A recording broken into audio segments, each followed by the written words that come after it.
I made a video like this last year, and I thought it would be cool to document it again, seeing which tracks stood the test of time for the year that is. It's cool. The following list is my favorite hip hop tracks of 2021.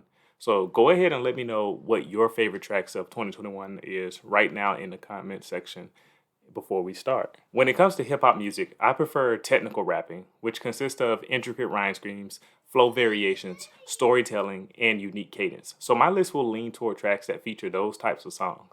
With that said, I still enjoy the bangers and the bops from time to time as well, so some tracks aren't as technically dense.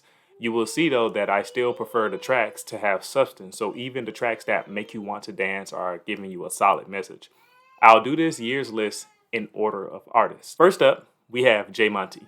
He's been one of my favorites for about 2 years now, and it's because he's a great marriage of technical rapping and substance. He released an EP this year called Free Me, and two tracks from it made my list: the title track Free Me and Mr. Repo. Free Me is a song that pulls on my heartstrings because of how deeply personal it is. It hits close to home because it's a track about marriage, the struggles, and self awareness. One of the best songs overall in 2021. Also, Mr. Repo is a melodic track that details the struggles of being homeless and living out your car. It features Paris Chains, who also gives an account of being homeless and having to escape the flashing lights of the Repo Man. It's an unexpectedly personal track due to the vibe that the production gives off, and that's what makes it cool. So, next up, newest Shady Records member, Grip, came in and became my favorite artist of this generation. His discography is fantastic. He makes concept tracks and albums effortlessly. His technical rap skill can go toe to toe with the best of them, and he just seems like a grounded dude. The track Walkthrough featuring Eminem was one of my most played songs in the fall because he and M deliver fantastic verses detailing gritty life while giving a masterclass in technical rapping. The Locks is an unexpected banger from him as well. The track comes on with Grip's typical gritty rapping for about 45 seconds, and then the beat switches to a head nodding anthem. The hook on this track alone deserves a spot on this list. Also, the feature artist Tate has a very unique voice that will capture you. Andy Mineo is one of the most talented Christians in the hip hop space. He hails from New York, so you know he has to come correct from a rapping standpoint, and he does. He's adopted or adapted his rap style in various ways over the years, including being able to seamlessly transition to the triplet flow and trap style of today.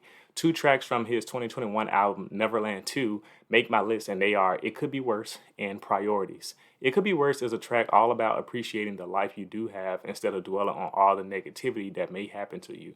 I know some may feel this gets close to toxic positivity, but I disagree, especially if you know the type of artist Andy is. He's never been one to shy away from talking about the negativity in life, including crisis of faith and fake friends. I believe he genuinely made this track from the perspective of one who has gratitude for the current state of being. It's a well made track.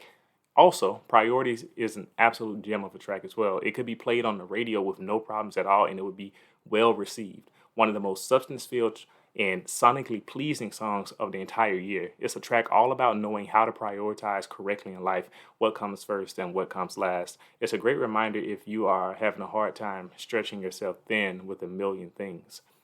Probably the biggest surprise of the year came early on.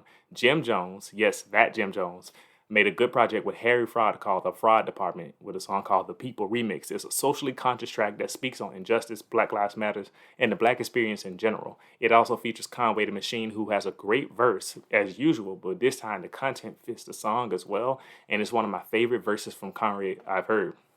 That is actually a great transition to the next track on my list, Scatterbrain. Conway the Machine released an album called Lama Kenya earlier this year, and it was dope. The best track, hands down, was this one featuring JID and Ludacris. They worked together so well, and Ludacris delivered one of the best feature verses of the year. His ending punchline killed me, so you gotta go listen just for that. Also, Conway and Jid have good chemistry as well, which I was not expecting, so overall, it's a really dope song. Next up is the Jermaine. Yes, J. Cole, and he came in hot in April with the much anticipated The Off Season, and he did not disappoint. It's in my top three for hip hop albums this year. I listened to it top to bottom. Two tracks stood out greatly, and they were 95 South and My Life featuring 21 Savage.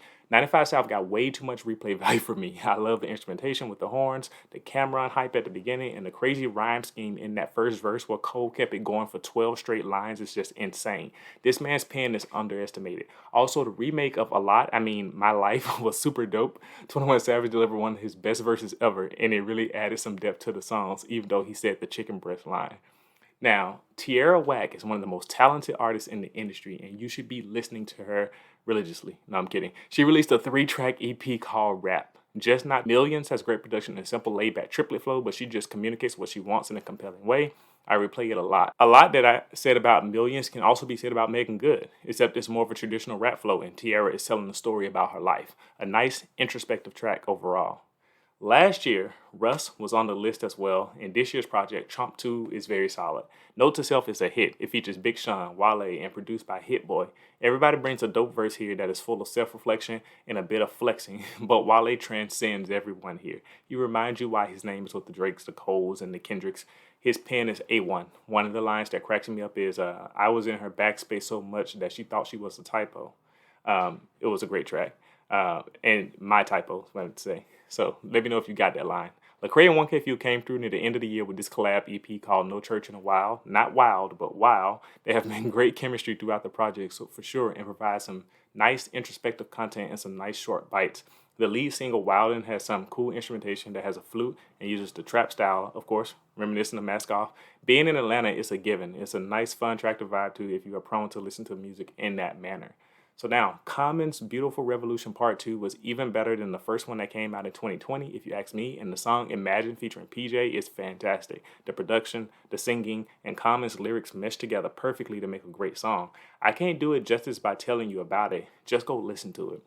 Isaiah Rashad surprisingly made my list this year. I don't listen to Isaiah a lot, but from what I've heard from him, he's solid. Rip Young from his album The House is Burning is an example of a song that one wouldn't expect me to like that much. It's a banger. You can just throw it on and let it play. The hook is unbelievably catchy, which is probably why I made it. And yes, Nas, one of the GOATs. Crazy thing is that he just released a new EP a couple of days ago, so I don't have time to consider it any of those tracks for contenders for my list, but he definitely has one from King's Disease 2, which was just released earlier in the fall. This one makes history because it's the first time M and Nas collab in which they are both rapping.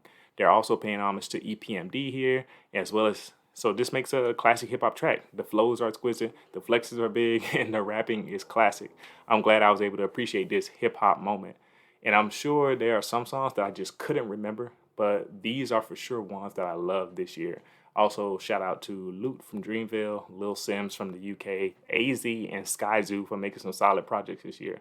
And what do you guys think about my list? Have you heard all of these tracks? What would you add to my list? Let me know in the comment section. And thank you for watching.